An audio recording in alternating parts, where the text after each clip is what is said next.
percentage will come up significantly. You want him to take a three? That's Pop's call, but... So the Boston Celtics are at their halfway point of the season, and things are looking great. I mean, they absolutely are, especially in those, in my head, key championship metrics where last year's team really struggled. I mean, if we go down the line, this team is incredible at home. I mean, they literally haven't lost yet. The only team in the league this year that can say that, and they've gone longer than any other Boston Celtics team in franchise history. And this isn't some Charlotte Bobcat franchise either.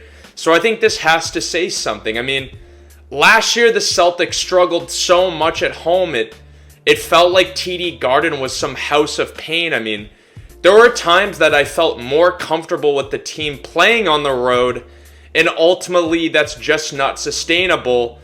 And if their struggles last year at home, were shown in one game symbolically, it was obviously Game 7 against the Heat when they got blown out. But the Celtics protecting the home court in 2008, that was huge, a couple Game 7 series. And I'm loving that they're taking, pride in playing for the fans and protecting, the TD Garden. So that's one. And, the other thing, the next thing, is that this Celtics team is beating up on the bad teams. They're blowing them out for the most part. I mean, yeah, there's a couple exceptions. I mean, they lost to the Hornets earlier in the year, but for the most part, they've absolutely pounded on bad teams, whether it was home or away. It doesn't matter whether the Celtics had everybody in their lineup or if, Kristaps was out, Horford was out, Jalen was out. I mean, they're beating these teams up. And last year, this was another thing that they struggled with. Last year's Celtics team really played with their food. They really had some embarrassing losses. I mean, last year, OKC, that wasn't good without Shea. The Rockets, a lottery team, they lost to the Jazz. They lost to the Magic twice. I mean, they'd go into games and sort of just assume that they could just play kind of an average game and they'd win. But this Celtics team's realizing all other 29 teams are NBA teams and you have to bring your A game. I mean, they almost blew it against Detroit, but keyword almost. So that's, huge. Horrendous losses not really happening. Blown leads not really happening. I mean, the Celtics have been a very good fourth quarter team. I mean, have they been great in the third quarter? Not really, but I'd rather a team that's great in the fourth than great in the third. I mean, you can't have everything. So I'm liking that when it gets to the fourth quarter and 5 minutes left, I'm not biting my nails, waiting for some stupid turnover or dumb step back three. And the kind of final key thing to me, but really this is everything, is this Celtics team, everybody seems to know their role. And when you look at other championship teams in the past few years, whether it's Denver or the Bucks or the Warriors, they knew their roles on the team. Right now, Tatum's clearly the star, and I don't think Jalen resents him.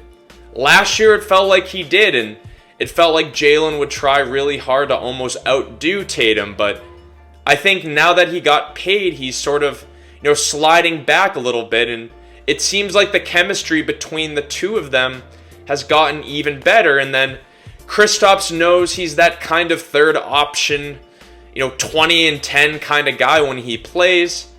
He's ready for that deep, logo three, which he's gotten pretty good at. And Derek White's kind of the 08 Rondo type vibes. I mean, he's having a career year, but it's not out of selfishness. But in every key area, Derek White's averaging a career high, whether it's, points, assists, steals, 3-point percentage. I mean, people are saying he's an all-star. I mean, in reality, he's probably not, but the fact that what was perceived as a fifth option going into the season, is getting that kind of, cred is pretty cool. And then Drew Holiday is the key here, because Drew Holiday has had to, sacrifice more than anybody else on the team, and it's not even close. I mean, last year Drew was averaging about 20 a game.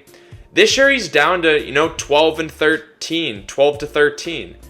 He doesn't complain, no bad attitude, no forcing shots. I mean, his defense has been absolutely sensational, along with Derek White, making other, opposing big men look stupid and all of that, but he's not complaining, and Al Horford off the bench is not complaining. I mean, he has to know, he's like 100 years old. I mean, he's not a starter anymore, and it's great that he took that, off the bench, sixth man, if you want to call it that, role, and didn't kind of whine about it, Last year, we did not see this. I mean, you saw Marcus Smart acting like he was a modern-day Isaiah Thomas on the Pistons, throwing up threes, kind of trying to take control, and it ultimately just didn't work. People know their role on this team, and it's a lot of ball left. I mean, that's obvious. Some incredible games. I mean, they got Denver, as a good kind of test to see where they're at, but the Celtics have the best record in the NBA, by a few games, and doing everything that I feel a team that is worthy of a championship is doing. So I'm really, really liking what I'm seeing, and they just got to keep the foot on the gas.